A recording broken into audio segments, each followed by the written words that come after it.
مسلمانوں میں اتنی جرت نہیں تھی کہ اس کا منہ بند کرتے۔ مسلمان اس کے منہ سے اپنی تباہی کا اعلان سن کر ڈر بھی گئے تھے اور انہیں غصہ بھی آیا تھا، مگر کچھ کر نہیں سکتے تھے۔ یہ مجذوب شہر کی گلیوں اور بازاروں میں گھوم رہا تھا اور اس اعلان کو دہراتا جا رہا تھا، مسلمانوں صلیب کے سائے میں آ جاؤ، تمہاری تباہی کا وقت آ گیا ہے، مسجدوں میں تمہارے سجدے بیکار ہیں۔ کہیں کہیں وہ یہ بھی کہتا تھا، کرک میں مسلمانوں کی فوج نہیں آئے گی، ان کا صلاح الدین ایوبی مر چکا ہے۔ بعض اوقات وہ اوٹ پٹانگ اور بے معنی فقرے بولتا تھا جو ثابت کرتے تھے کہ وہ پاگل ہے۔ بچے اس کے پیچھے پیچھے چلے جا رہے تھے، بڑی عمر کے آدمی بھی کچھ دور تک اس کے پیچھے چلتے اور رک جاتے تھے۔ وہاں سے چند اور آدمی اس کے پیچھے چل پڑتے تھے۔ مسلمان اسے غصے کی نگاہ سے بھی دیکھتے تھے اور اپنے بچوں کو اس کے پیچھے جانے سے روکتے تھے۔ صرف ایک مسلمان تھا جو اس پاگل کے پیچھے پیچھے جا رہا تھا۔ وہ پاگل سے 10-12 قدم دور تھا۔ یہ ایک جوان سال مسلمان تھا۔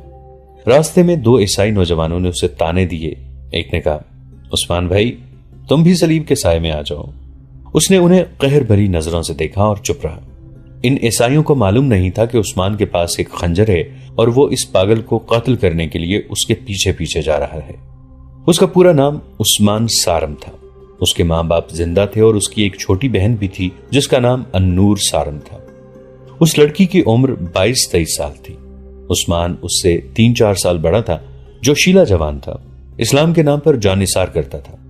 صلیبی حکومت کی نظر میں وہ مشتبہ بھی تھا، کیونکہ وہ مسلمان نوجوانوں کو صلیبی حکومت کے خلاف زمین دوز کارروائیوں کے لیے تیار کرتا رہتا تھا۔ وہ ابھی کوئی جرم کرتا پکڑا نہیں گیا تھا۔ اس نے جب اس پاگل کی آواز سنی تو باہر نکل آیا۔ پاگل اتنی بڑی صلیب بلند کیے مسلمانوں کے خلاف بلند آواز میں وہی تباہی بکتا جا رہا تھا۔ عثمان سارم نے یہ بھی نہ دیکھا کہ یہ تو کوئی پاگل ہے۔ اس نے صلیب دیکھی اور پاگل کے الفاظ سنے تو اس پر دیوانگی طاری ہو گئی۔ اپنے گھر جا کر اس نے خنجر لیا اور کرتے کے اندر ناف میں اڑس کر پاگل کے پیچھے پیچھے چل پڑا۔ وہ اسے ایسی جگہ قتل کرنا چاہتا تھا جہاں اسے کوئی پکڑ نہ سکے۔ وہ صلیبیوں کے خلاف مزید کارروائیوں کے لیے زندہ رہنا چاہتا تھا۔ وہ پاگل سے 10-12 قدم پیچھے چلتا گیا اور اس کا اعلان سنتا گیا۔ جب 2 عیسائیوں نے اسے تانے دیے اور ایک نے کہا کہ عثمان تم بھی صلیب کے سائے میں آ جاؤ، تو اس کی آنکھوں میں خون اتر آیا۔ اس نے دل میں قتل کا ارادہ اور زیادہ پختہ کر لیا۔ پاگل کے پیچھے اور اس کے ساتھ ساتھ لوگوں اور بچوں کا جلوس جمع ہو گیا تھا۔ قتل کا یہ موقع اچھا نہیں تھا۔ دن گزرتا گیا اور پاگل کی آواز دھیمی پڑتی گئی۔ اس کے پیچھے چلنے والے کم ہوتے گئے۔ سورج غروب ہونے میں ابھی کچھ دیر باقی تھی۔ ایک مسجد آ گئی۔ پاگل مسجد کے دروازے میں بیٹھ گیا اور اس نے صلیب اوپر کر کے کہا، اب یہ گرجا ہے، مسجد نہیں۔ اس وقت عثمان سارم اس کے قریب جا کھڑا ہوا۔ اسے اچھی طرح احساس تھا کہ یہ بے شک پاگل ہے، لیکن اس کے قتل کی سزا بھی موت ہوگی، کیونکہ اس نے صلیب اٹھا رکھی ہے اور یہ مسلمانوں کے خلاف نعرے لگا رہا ہے۔ عثمان سارم نے پاگل کے قریب ہو کر دھیمی آواز میں کہا، یہاں سے فوراً اٹھو اور اپنی صلیب کے ساتھ غائب ہو جاؤ، ورنہ صلیبی یہاں سے تمہاری لاش اٹھائیں گے۔ پاگل نے اسے نظر پھیر کر دیکھا۔ اس کے سامنے بہت سے بچے کھڑے تھے۔ اس نے عثمان سارم کی دھمکی کا جواب دیے بغیر بچوں کو ڈانٹ کر بھاگ جانے کو کہا۔ بچے ڈر کر بھاگ گئے تو پاگل مسجد کے اندر چلا گیا۔ عثمان سارم کے لیے یہ موقع بہت اچھا تھا۔ اس نے کچھ سوچے بغیر چوکڑی بھری، دروازے کے اندر گیا اور دروازہ بند کر دیا۔ اس نے بہت تیزی سے خنجر نکالا، مگر وار کرنے لگا تو پاگل نے گھوم کر دیکھا۔ عثمان کے خنجر کا وار اپنی طرف آتا دیکھ کر اس نے صلیب آگے کر کے وار صلیب پر لیا اور کہا، رک جاؤ جوان، اندر چلو، میں مسلمان ہوں۔ عثمان سارم نے دوسرا وار نہ کیا۔ پاگل جوتے اتار کر مسجد کے اندرونی کمرے میں چلا گیا۔ اس نے صلیب اپنے ہاتھ میں رکھی۔ اندر جا کر اس نے عثمان سارم سے نام پوچھا اور کہا، میں مسلمان ہوں، میری باتیں غور سے سن لو، مجھے بتاؤ کہ تم کب سے میرے پیچھے آ رہے ہو؟ میں سارا دن تمہارے پیچھے پھرتا رہا ہوں، عثمان سارم نے جواب دیا، مگر مجھے قتل کا موقع نہیں مل رہا تھا۔ تو مجھے کیوں قتل کرنا چاہتے ہو؟ پاگل نے پوچھا۔ کیونکہ میں اسلام اور صلاح الدین ایوبی کے خلاف کوئی بات برداشت نہیں کر سکتا، عثمان سارم نے جواب دیا۔ تم پاگل ہو یا نہیں، میں تمہیں زندہ نہیں چھوڑوں گا۔ پاگل نے اس سے کئی اور باتیں پوچھی۔ آخر اس نے کہا، مجھے تم جیسے جوان کی ضرورت تھی، اچھا ہوا کہ تم خود آ گئے ہو۔ میرا خیال تھا کہ مجھے اپنے مطلب کا کوئی مسلمان بڑی مشکل سے ملے گا۔ میں صلاح الدین ایوبی کا بھیجا ہوا جاسوس ہوں۔ میں نے یہ ڈھونگ صلیبیوں کو دھوکہ دینے کے لیے رچایا ہے۔ میں نے اسی بھیس میں سفر کیا ہے۔ مجھے تم سے کچھ باتیں کرنی ہے۔ یاد رکھو کہ مسجد میں کوئی صلیبی آ گیا تو پھر میں وہی بکواس شروع کر دوں گا جو دن بھر کرتا رہا ہوں. تم غور سے سنتے رہنا جیسے تم مجھ سے متاثر ہو رہے ہو. میں بہت تیزی سے بولوں گا. شام کی نماز کا وقت ہو رہا ہے. مسلمانوں میں صلیبیوں کے بھی جاسوس ہیں. میں نمازیوں کے آنے تک اپنی بات ختم کرنا چاہتا ہوں. عثمان صارم نے کبھی جاسوس نہیں دیکھا تھا. اسے معلوم نہیں تھا کہ یہ غیر معمولی طور پر ذہین جاسوس ہے جس نے اسے چند سوال پوچھ کر ہی پہچان لیا ہے کہ یہ جوان قابل اعتماد ہے.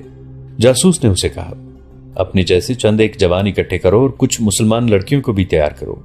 تمہیں ہر ایک مسلمان گھرانے میں یہ پیغام پہنچانا ہے کہ صلاح الدین ایوبی زندہ ہے اور وہ اپنی فوجوں کے ساتھ یہاں سے صرف آدھے دن کی مسافت جتنا دور ہے. اس کی تمام فوج کرک پر حملہ کرنے کے لیے نہ صرف تیار ہے بلکہ اس فوج نے صلیبی فوج کا ناک میں دم کر رکھا ہے. مصر میں حالات پرسکون ہیں. وہاں صلیبیوں نے جو تخریب کاری کی تھی وہ جڑ سے اکھاڑ دی گئی ہے. صلاح الدین کب حملہ کرے گا؟ عثمان صارم نے پوچھا. ہم اس کی راہ دیکھ رہے ہیں. ہم تمہیں یقین دلاتے ہیں کہ تم باہر سے حملہ کرو گے تو ہم صلیبیوں پر اندر سے حملہ کریں گے. خدا کے لیے جلدی آ جاؤ. تحمل سے کام لو جوان، جاسوس نے کہا. پہلے صلاح الدین ایوبی کا پیغام سن لو اور ہر ایک جوان کے ذہن پر نقش کر دو. ایوبی نے کہا ہے کہ کر کے مسلمان جوانوں سے یہ کہنا کہ تم ملک اور مذہب کے پاسبان ہو. میں نے پہلی جنگ لڑکپن میں لڑی تھی. فوج کی کمان میرے چچا کے پاس تھی. اس نے مجھ سے کہا تھا کہ محاصرے میں گھبرا نہ جانا. اگر تم اس عمر میں گھبرا گئے تو تمہاری ساری عمر گھبراہٹ اور خوف میں گزرے گی. اگر اسلام کے علم بردار بننا چاہتے ہو تو یہ علم آج ہی اٹھا لو اور دشمن کی دیواریں توڑ کر نکل جاؤ. پھر گھوم کر آؤ اور دشمن پر جھپٹ پڑو. میں گھبرایا نہیں. 3 مہینوں کے محاصرے نے ہمیں فاقہ کشی بھی کرائی، لیکن ہم محاصرہ توڑ کر نکل آئے اور ہم نے جس خوراک سے پیٹ بھرے وہ دشمن کی رسد سے چھینی ہوئی خوراک تھی. ہمارے جو گھوڑے محاصرے میں بھوک سے مر گئے تھے ہم نے ان کی کمی دشمن کے گھوڑوں سے پوری کی. صلاح الدین ایوبی نے کہا ہے کہ میری قوم کی بیٹیوں سے کہنا کہ تم پر دشمن نے پیار کے ہتھیار سے حملہ کیا ہے. ہمیشہ یاد رکھنا کہ کوئی غیر مسلم کسی مسلمان کا دوست نہیں ہو سکتا. صلیبی میدان جنگ میں ٹھہر نہیں سکتے. ان کے منصوبے خاک میں مل رہے ہیں. اس لیے وہ اب مسلمانوں کی ابھرتی ہوئی نسل کے ذہن سے قومیت اور مذہب نکالنے کے جتن کر رہے ہیں. انہوں نے جو ہتھیار استعمال کیا ہے وہ بڑا ہی خطرناک ہے. یہ ہے ذہنی عیاشی، کاہلی اور کوتاہی. تم میں یہ تینوں خرابیاں پیدا کرنے کے لیے عیسائی اور یہودی ایک ہو گئے ہیں. یہودی اپنی لڑکیوں کے ذریعے تم میں حیوانی جذبہ بڑھکا رہے ہیں اور تمہیں نشے کا عادی بنا رہے ہیں. میں یہ نہیں کہوں گا کہ حیوانی جذبے اور نشے سے تمہاری عاقبت خراب ہوگی اور موت کے بعد تم جہنم میں جاؤ گے. میں یہ کہنا چاہتا ہوں کہ کردار کی یہ خرابیاں تمہارے لیے اس دنیا کو ہی جہنم بنا دیں گی. تم جسے جنت کی لذت سمجھتے ہو وہ جہنم کا عذاب ہے. تم صلیبیوں کے غلام ہو جاؤ گے جو تمہاری بہنوں کو بے آبرو کرتے پھریں گے. تمہارے قرآن کے ورق گلیوں میں اڑیں گے اور تمہاری مسجدیں استبل بن جائیں گی. سنو عثمان، صلاح الدین ایوبی نے کہا ہے کہ باوقار قوم کی طرح زندہ رہنا چاہتے ہو تو اپنی روایات کو نہ بھولو. صلیبی ایک طرف تم پر تشدد کر رہے ہیں اور دوسری طرف تمہیں دولت اور گھوڑا گاڑیوں کا لالچ دے رہے ہیں. مسلمان ان عیاشیوں کا قائل نہیں ہوتا. تمہاری دولت تمہارا کردار اور ایمان ہے. یہ صلیبیوں کی شکست کا ثبوت ہے کہ وہ تمہاری تلوار سے خوف زدہ ہو کر اتنے اوچھے ہتھیاروں پر اتر آئے ہیں کہ اپنی بیٹیوں کو بے حیا بنا کر تمہیں اپنا غلام بنانے کے جتن کر رہے ہیں. میری قوم کے بیٹو، اپنے کردار کو محفوظ رکھو، اپنے آپ کو قابو میں رکھو. ظالم حکمران دراصل کمزور حکمران ہوتا ہے. وہ اپنے مخالفین میں سے کسی کو ظلم و تشدد سے زیر کرنے کی کوشش کرتا ہے اور کسی کو دولت کا لالچ دے کر. تم ظلم و تشدد سے بھی نہ ڈرو اور کسی کے لالچ میں بھی نہ ہو. تم قوم کا مستقبل ہو، ہم قوم کا ماضی ہیں. دشمن تمہارے ذہنوں سے تمہارا درخشندہ ماضی نکال کر اس میں اپنے نظریات اور مفادات کی سیاہی بھرنے کی کوشش کر رہا ہے تاکہ اسلام کا مستقبل تاریک ہو جائے. اپنی اہمیت پہچانو. دشمن تمہیں صرف اس لیے اپنے تابع کرنے کی کوشش کر رہا ہے کہ وہ تم سے خائف ہے. اپنی نظر آج پر نہیں کل پر رکھو، کیونکہ تمہاری دشمن کی نظر تمہارے مذہب کے کل پر ہے. تم نے دیکھ لیا ہے کہ کفار تمہارا کیا حال کر رہے ہیں. اگر تم ذہنی عیاشی میں پڑ گئے تو تمام تر ملت اسلامیہ کا یہی حشر ہوگا. جاسوس نے سلطان ایوبی کا پیغام بہت تیزی سے عثمان صارم کو سنا دیا اور اسے عمل کرنے کے طریقے بتانے لگا. اس نے کہا، سالار اعظم نے خاص طور پر کہا ہے کہ اپنے اوپر جوش اور جذبات کا غلبہ طاری نہ کرنا، عقل پر جذبات کو غالب آنے نہ دینا، اشتعال سے بچنا، اپنے آپ پر قابو رکھنا، احتیاط لازمی ہے. جاسوس نے اسے بتایا کہ وہ اور اس کے 2 ساتھی کسی نہ کسی روپ میں اسے خود ہی ملتے رہیں گے اور یہ رابطہ قائم رہے گا. فوری طور پر ضرورت یہ ہے کہ مسلمان اپنے گھروں میں چوری چھپے کمانے، تیر اور برچیاں بنائیں اور گھروں میں چھپا کر رکھیں.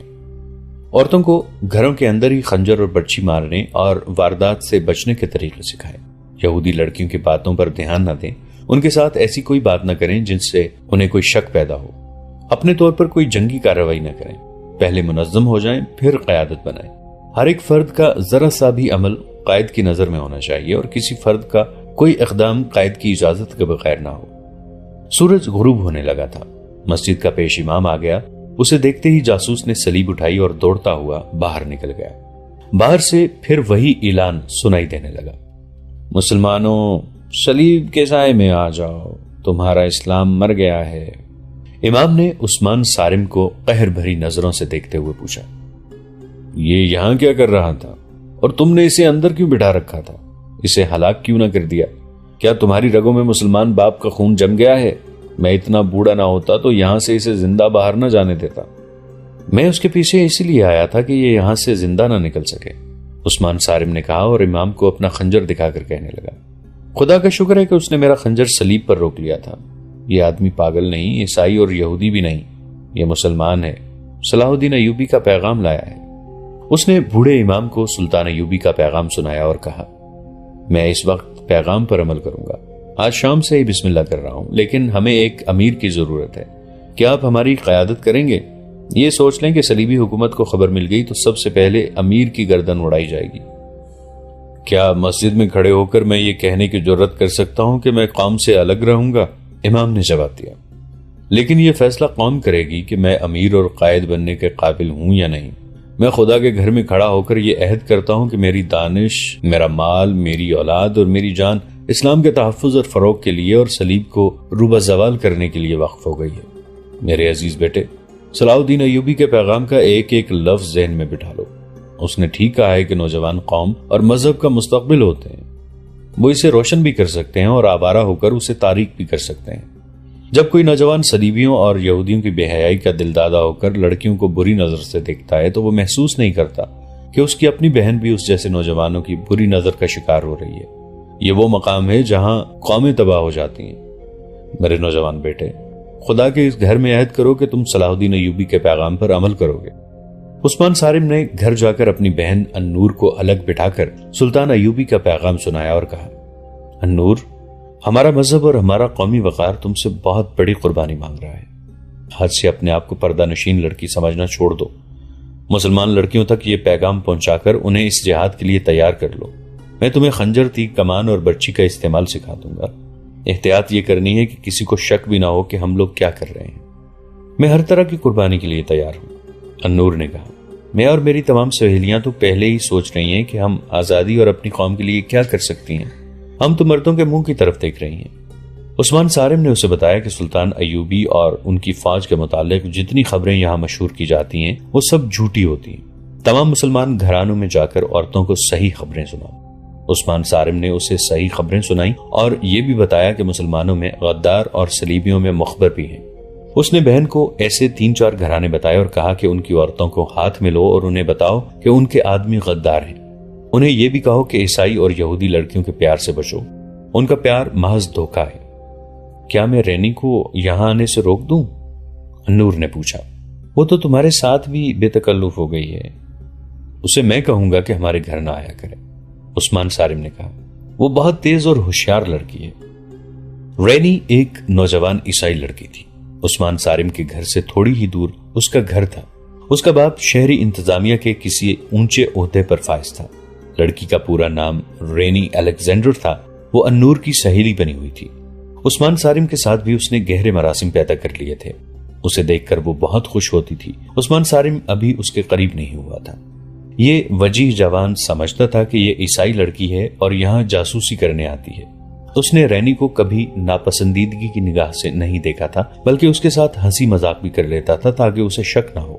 اب جب اسے یہ ضرورت پیش آئی کہ رینی اس کے گھر نہ آیا کرے تو رینی کو یہ کہنا اس کے لیے مشکل ہو گیا کہ اب ہمارے گھر نہ آیا کرو، مگر اسے روکنا ضروری تھا کیونکہ وہ گھر میں اپنی بہن کو جنگی ٹریننگ دینا چاہتا تھا اور اسے معلوم نہیں تھا کہ اس کے گھر میں اب کیا کیا راز آئیں گے۔ اس نے سوچ سوچ کر یہ طریقہ پسند کیا کہ نور سے کہا کہ رینی جب کبھی آئے تم یہ کہہ کر باہر چلی جاؤ کہ کسی سہیلی کے گھر جا رہی ہو۔ اس طرح سے اسے ٹالتی رہو، وہ خود ہی آنا چھوڑ دے گی۔ کرک شہر کے لوگ اس پاگل کی باتیں کر رہے تھے جو مسلمانوں کی تباہی کی پیشین گوئی کرتا پھر رہا تھا۔ غیر مسلموں کو وہ بہت ہی اچھا لگتا تھا، سب اسے ڈھونڈتے پھرتے تھے لیکن وہ کہیں نظر نہیں آ رہا تھا۔ سرکاری طور پر بھی اسے تلاش کیا جا رہا تھا کیونکہ مسلمانوں کو خوفزدہ کرنے اور ان کا جذبہ سرد کرنے کے لیے اس پاگل کو استعمال کرنے کا فیصلہ کیا گیا تھا۔ کسی کو معلوم نہیں تھا کہ وہ کہاں چلا گیا ہے، وہ اسی رات کہیں لاپتہ ہو گیا تھا۔ 10-12 روز اس کی تلاش ہوتی رہی۔ صلیبی حکام نے شہر کے باہر بھی گھوڑ سوار دوڑا دیے۔ انہیں توقع تھی کہ وہ شہر سے کہیں دور دوسرے شہر جا رہا ہوگا، مگر وہ کسی کو نہ ملا اور 10-12 دن گزر گئے۔ ان 10-12 دنوں میں عثمان صارم نے النور اور اس کی 3 سہیلیوں کو ہتھیاروں کا استعمال سکھا دیا۔ اس نے انہیں تیغ زنی بڑی محنت سے سکھائی۔ اس کے علاوہ اس نے مسلمان نوجوانوں کو درپردہ سلطان ایوبی کا پیغام سنا کر زمین دوز محاذ پر جمع کر لیا۔ ان نوجوانوں نے ان مسلمان کاریگروں کو تیار کر لیا جو برچیاں اور تیر کمان وغیرہ بناتے تھے۔ یہ سب صلیبیوں کے ملازم تھے۔ وہ اپنے لیے کوئی ہتھیار نہیں بنا سکتے تھے، مسلمانوں کو کوئی ہتھیار رکھنے کی اجازت نہیں تھی۔ ان کاریگروں نے گھروں میں چوری چھپے ہتھیار بنانے شروع کر دیے۔ یہ بہت ہی خطرناک کام تھا۔ پکڑے جانے کی صورت میں صرف سزائے موت ہی نہیں تھی بلکہ مرنے سے پہلے صلیبی درندوں کی بھیانک اذیتیں تھیں۔ وہاں کوئی مسلمان کسی معمولی سے جرم میں یا محض شک میں پکڑا جاتا تو اس سے پوچھا جاتا کہ مسلمان گھرانوں کے اندر کیا ہو رہا ہے اور جاسوس کہاں ہے۔ اس کے ساتھ ہی اس کے جسم کو روئی کی طرح دھننا شروع کر دیتے تھے۔ کاریگر جو ہتھیار بناتے تھے وہ عثمان صارم جیسے نوجوان رات کو مختلف گھروں میں چھپا دیتے تھے۔ دن کے وقت لڑکیاں برقع نما لبادوں میں خنجر اور تیر کمان چھپا کر مسلمانوں کے گھروں میں لے جاتی رہتی تھی، مگر ہتھیار بنانے اور گھروں میں پہنچانے کی رفتار بہت سست تھی۔ ادھر سلطان ایوبی کو ایک جاسوس نے اطلاع دے دی کہ کرک اور مضافات کے مسلمانوں تک ان کا پیغام پہنچ گیا ہے اور وہاں کے نوجوان لڑکوں اور لڑکیوں نے زمین دوز محاذ بنا لیا ہے۔ یہ اطلاع لانے والا بھی ایک ذہین اور نڈر جاسوس تھا۔ اس نے بتایا کہ وہ جاسوس جس نے سلطان ایوبی کا پیغام عثمان صارم تک پہنچایا تھا پاگل کے بہروپ میں کامیاب رہا ہے۔ سلطان ایوبی اس اطلاع پر بہت خوش تھے۔ انہوں نے کہا، جس قوم کے نوجوان بیدار ہو جائیں اسے کوئی طاقت شکست نہیں دے سکتی۔ اس کامیابی نے میرا حوصلہ بڑھا دیا ہے۔ شعبہ جاسوسی کے نائب زاہدان نے کہا، اگر آپ اجازت دیں تو میں مقبوضہ علاقے کے نوجوانوں کو اپنے جاسوسوں کے ذریعے اتنا بھڑکا سکتا ہوں کہ وہ شعلے بن کر کرک اور یروشلم کو آگ لگا دیں گے اور اس آگ میں وہ خود بھی جل مریں گے۔ سلطان ایوبی نے کہا، میں نوجوانوں کو شعلے نہیں بنانا چاہتا، میں ان کے سینوں میں ایمان کی چنگاری سلگانا چاہتا ہوں۔ نوجوانوں کو بھڑکانا کوئی مشکل کام نہیں۔ ان میں سے کوئی اشرفی کی چمک اور لالچ سے تمہارے ہاتھ میں کھیلنے لگے گا، اور زیادہ تعداد ان کی ہے جو جذباتی الفاظ اور جوشیلے نعروں سے بھڑک اٹھتے ہیں۔ پھر تم ان سے جو کچھ کرانا چاہتے ہو کرا لو، انہیں آپس میں بھی لڑا سکتے ہو۔ اس کی وجہ یہ نہیں کہ وہ جاہل اور گمار ہیں اور ان کا اپنا دماغ ہی نہیں ہے، اصل وجہ یہ ہے کہ یہ عمر ہی ایسی ہوتی ہے کہ خون کا جوش کچھ کر گزرنے پر مجبور کرتا ہے۔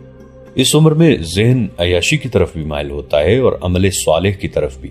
تم نوجوان ذہن کو جو بھی تحریک اور اشتعال دے دو وہ اسی کا اثر قبول کر لے گا۔ تمہارے دشمن ہماری قوم کے ابھرتے ہوئے ذہن میں عیاشی اور جنسی لذت کے جراثیم ڈال رہے ہیں۔ ان کا مقصد صرف یہ ہے کہ ہم اسے جہاد کی طرف مائل کر کے دشمن کے خلاف استعمال نہ کر سکیں۔ تم یہ کوشش کرو کہ نوجوان بھڑکے نہیں بلکہ سرد رہیں اور سوچیں۔ رسول مقبول صلی اللہ علیہ وآلہ وسلم کی اس حدیث کو سمجھیں کہ اپنے آپ کو جانو، اپنے دشمن کو پہچانو، ان کی سوچیں بدل دو، ان میں قومیت کا احساس پیدا کرو۔ یہ نوجوان قوم کا بڑا قیمتی احساس ہیں، انہیں بھڑکا کر جلنے سے بچاؤ۔ انہیں مروانا دانش مندی نہیں، دانائی یہ ہے کہ ان کے ہاتھ دشمنوں کو مرواؤ، لیکن دشمن کا تصور واضح کرو۔ کوئی مسلمان مجھے برا کہے تو وہ نہ اسلام کا دشمن ہے نہ غدار ہے، وہ میرا دشمن ہے۔ میں اسے اس قانون کا سہارا لے کر سزا نہیں دوں گا جو اسلام اور سلطنت اسلامیہ کے تحفظ کے لیے بنایا گیا ہے۔ ملت کا قانون ملت کے امیر کے ذاتی استعمال کے لیے نہیں ہوتا۔ غداری کی سزا اسے دی جاتی ہے جو ملک اور قوم کی جڑیں کاٹے اور دین کے دشمنوں کے ہاتھ مضبوط کرے، خواہ حکمران خود ہی اس کا مجرم ہو، وہ غدار ہے اور سزا کا مستحق ہے۔ اس صورت میں جبکہ وہاں نوجوان تیار ہو گئے ہیں، ہم انہیں کس طرح استعمال کریں؟ زاہدان نے پوچھا۔ انہیں جوش میں نہ آنے دو، سلطان ایوبی نے کہا۔ ان کی سوچیں بیدار کرو، وہاں کے حالات کے مطابق وہ خود فیصلہ کریں گے کہ انہیں کیا کرنا چاہیے۔ وہ جذبات کے غلبے کے تحت نہ سوچیں، وہاں اور زیادہ ذہین جاسوس بھیجو اور یہ یاد رکھو زاہدان کے دشمن ہمیں نہیں، ہمارے نوجوان بچوں کا کردار بگاڑنے کی کوشش کر رہا ہے، یا ہمارے ان حاکموں کا جن کے ذہن بچوں کی طرح خام ہیں۔ کسی بھی قوم کو جنگ کے بغیر شکست دینا چاہو تو ان کے نوجوانوں کو ذہنی عیاشی میں ڈال دو۔ یہ قوم اس حد تک تمہاری غلام ہو جائے گی کہ اپنی مستورات تمہارے حوالے کر کے اس پر فخر کرے گی۔ صلیبی اور یہودی ہماری قوم کو اسی سطح پر لانے کی کوشش کر رہے ہیں۔ سلطان ایوبی کو جیسے اچانک کچھ یاد آ گیا ہو، انہوں نے زاہدان سے کہا، میں نے کسی سے کہا تھا کہ کرک کے ان مسلمانوں تک جو ہتھیار بنا رہے ہیں آتش گیر مادہ پہنچا دو یا انہیں بتا دو کہ یہ کس طرح بنتا اور استعمال ہوتا ہے۔ وہ انہیں بتا دیا گیا ہے، زاہدان نے جواب دیا۔ اطلاع ملی ہے کہ مسلمانوں نے یہ مادہ تیار کرنا شروع کر دیا ہے۔ دوستو، آج کے لیے اتنا ہی۔ اسی کہانی کی اگلی قسط کے ساتھ بہت جلد حاضر ہوں گے۔ نیچے کامنٹ سیکشن میں اپنی رائے کا اظہار ضرور کیجیے گا۔ ہمارے اس چینل کو سبسکرائب کر کے نیچے موجود بیل آئیکن کو بھی ضرور کلک کیجیے گا۔ اگلی ملاقات تک کے لیے ہمارا اور آپ کا اللہ نگہبان۔